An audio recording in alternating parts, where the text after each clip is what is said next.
In this video, I wanted to take a look at some FLOOWANDEREEZE matches that were not against TEARLAMENTS, since I know many of you have seen my videos on FLOOWANDEREEZE and there is a lot against TEARLAMENT in there already. But how does this deck fare against other things that might appear in the meta? Well, let's take a look. So this is from Season 16, and some of it is before the TEARLAMENT pack drop, but also in Diamond and or Platinum 1 rank. So to start things off, our Pot of Extravagance gets negated by Ash Blossom. That's actually good, because it means that our Robina doesn't get Ash now, which means that we fulfill the full rotation of birds. Now, off of this Emp in play, you can see us search for Advent of Adventure. Now, why did we do this? Because we want to keep the second Emp in hand kind of a secret, and this allows us to get all 4 birds in rotation, and also bring back the Emp with the Toucan. This is powerful because we already have Unexplored Winds, and off of this Nether Emp summon, we can now search the Trap card. This will give us a lot of powerful interruption and disruption during our opponent's turn, assuming they don't just start off with like a Duster or a Lightning Storm. So this is a pretty good setup despite it not looking that strong. The opponent does reveal they're on Adamancipator, so upon reveal of the special summon of the Adamancipator monster, we're going to trigger Dreaming Town because we do not want them to mill 5, or excavate 5 I should say, and this setup allows us to get Apex on board right away. Normal summon of Doki Doki triggers map. This is also going to allow us to trigger the bird summon, and the opponent again doesn't know we have the second tribute summon. Now you can see us bring out double Emp in here. What does this setup mean? The opponent has 3 cards left in hand, they've used up their normal summon already. Adamancipator is heavily monster based, they likely have no extension, but just like I said, 3 cards left in hand, and we still have our Apex Omni Negate on board. So that was pretty much a GG's. That was my match to get into Diamond rank, I think, so GG's to that opponent, but let's go on to the next one. In this matchup, we are going up against Dragon Link, so a pretty heavy combo deck. We are going second, and this board can be pretty hard to break. Ideally, Dragon Link will put up like 2 Omni Negates and a Baron and a Borreload Savage, but I think this opponent doesn't do that. And then they also put up a Borreland, which is kind of their boss monster. I think it's like indestructible by battle and card effects and has a non-respondable quick effect monster negate. So that means, you know, if I summon a monster and they opt to negate it with the Borreland, I can't chain anything to it because I can't respond to it. So I can't Advent of Adventure, get my monster off the field to avoid it getting negated like you can with Impermanence. So I'm already thinking like, okay, I know they're going to probably go Borreland and Borreload Savage at least. It doesn't look like they're going for a Baron de Floor. So at least an Omni Negate and the Link 5 boss monster. What is going to be the priority here? Now you might be thinking, hey, evenly matched, that's going to deal with the opponent's whole board. You just bait out the Omni Negate and then you play from there. And you are right to a certain extent, but the actual engine cards for FLOOWANDEREEZE is actually more powerful. And you'll see what I mean in just a second. So I sped up this clip. The opponent's almost done cooking here. They're going to go for a Chaos Ruler. Do they hit anything off it? Most likely they do. So they hit the White Dragon. So we know that that's the last card in their hand now because they set 1. So no hand traps to deal with, which is good. We draw a Called By, not really helpful right now. But the Terraforming does not bait out the Omni Negate. So we're going to go straight Battle Phase, and this will definitely bait out the Omni Negate. Now again, you might be thinking, why would you do that? Because what else am I really going to play at this point that's going to bait out the Omni Negate? Nothing. If they let the Unexplored Winds resolve or the map resolve, I can no longer use the Evenly.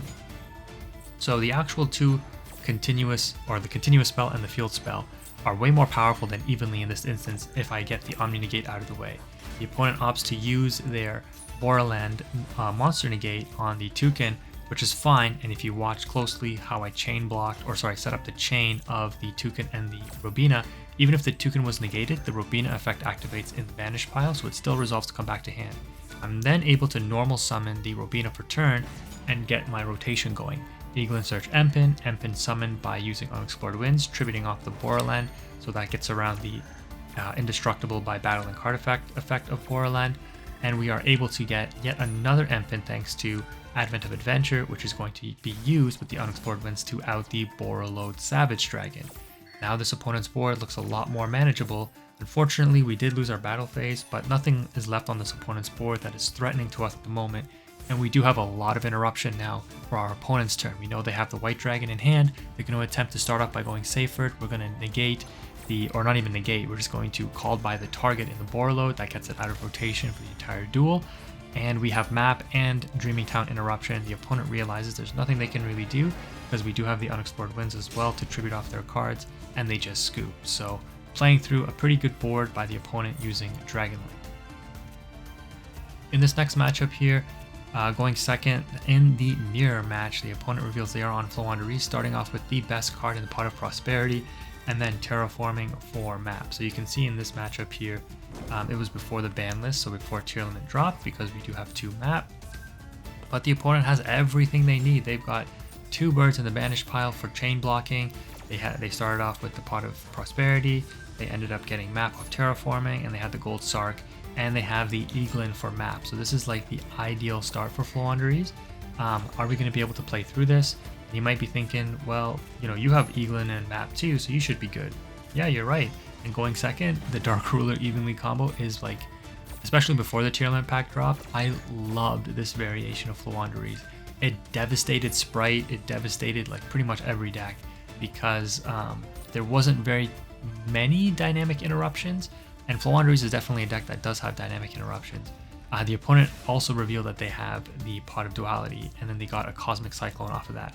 So what I do here is try to bait out the Dreaming Town, which does happen by attempting to go battle phase, and this is going to get the Apex on board, right? This is what you anticipate the opponent to do, and this is good because we're going to be able to Dark Ruler the Apex, which means it can't negate anything, right?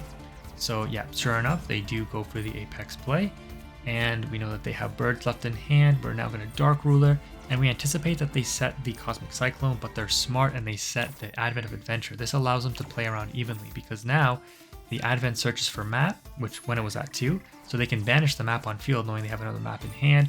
They banish their Empin face up, so it can be brought back with the Toucan, and then all they have to banish basically is an Advent of Adventure, which they play 2 more copies of in the deck. So the opponent virtually loses nothing. However, this is going to allow us to play because we outed all of the opponent's interruptions. Getting map off the field means that it won't trigger when we normal summon, and this allows us to go through our rotation as well. So this setup here is going to allow us to Empin search for the Unexplored Winds. We do not summon up Empin because we want to activate Unexplored Winds, then activate Advent to search for another Empin, now normal summon Toucan to bring back Empin, and then use Unexplored Winds to trigger off or tribute off the Apex, getting it in graveyard out of rotation, and bring back the Toucan off of that as well. So this setup eventually gets us to Trap card. We have Unexplored Winds set up, and the opponent, while they do have map in hand, knows that it's going to be a pretty uphill grind, because in order to get their Apex back, they would have to rise it in the graveyard, and we would probably just banish it, get it out of rotation forever during this next rotation on Dreaming Town or map activation. So the opponent just ends up scooping, because the FLOOWANDEREEZE mirror can be quite hectic. In this matchup here, we are going first, but we draw triple evenly, so not great, but this is the power of FLOOWANDEREEZE. If you have map and any bird, you can play. And I don't know, I guess this is why Konami ended up limiting map, but again, I've already given my thoughts on, it's kind of a cop-out to limit map when Tearlaments was coming out, but hey, whatever. FLOOWANDEREEZE is still doing work out here. So in this setup, we actually are testing out the Fossil Dyna, and this lock between Empin and Fossil Dyna is very powerful because we have Dreaming Town interruption, the opponent can't special summon, so it's better than Barrier Statue. But they do have the out in the Lightning Storm, and they reveal that they're on Dragon Maid. So we're still able to play through by using the Dreaming Town, because we're going to be able to flip the opponent's field face down, their monsters, which is going to prevent any extension. They've I don't know if they use their normal summon. I don't think so. I think they summoned this card off of a spell card, but there's not much else that they can do, especially if we bring out another Empin, which is going to negate all special summon monsters in attack position, which is going to force them to bring out things in defense. At the very least, we'll be able to stall out an extra turn, and then once again play through a lot of the whatever the opponent sets up during our turn, because they're bringing everything out in defense mode means that they can't OTK, they can't go through battle phase, they have to out the Empin first, so it buys us an extra turn. Yeah, sure enough, they didn't use their normal summon, there's no extension, they just set a card.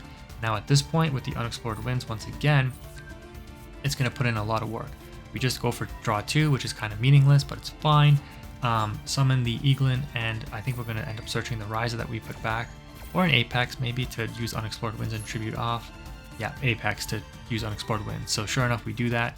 Bring out Apex, now we're safe against any other form of interruption because of the Omni Negate. And then I think we're going to be able to, yeah, not even need to go into another Empin. The opponent kind of sees that there's no point because, the card advantage is just stacked so heavily against them. In this match, we draw triple evenly again. when the opponent just scoops before the first card is played. This is why I tell you don't scoop. But hopefully you enjoyed those matches. If you want to see more diverse Flow Undereeze gameplay, let me know. But that's going to do it for this video. Quantum is out.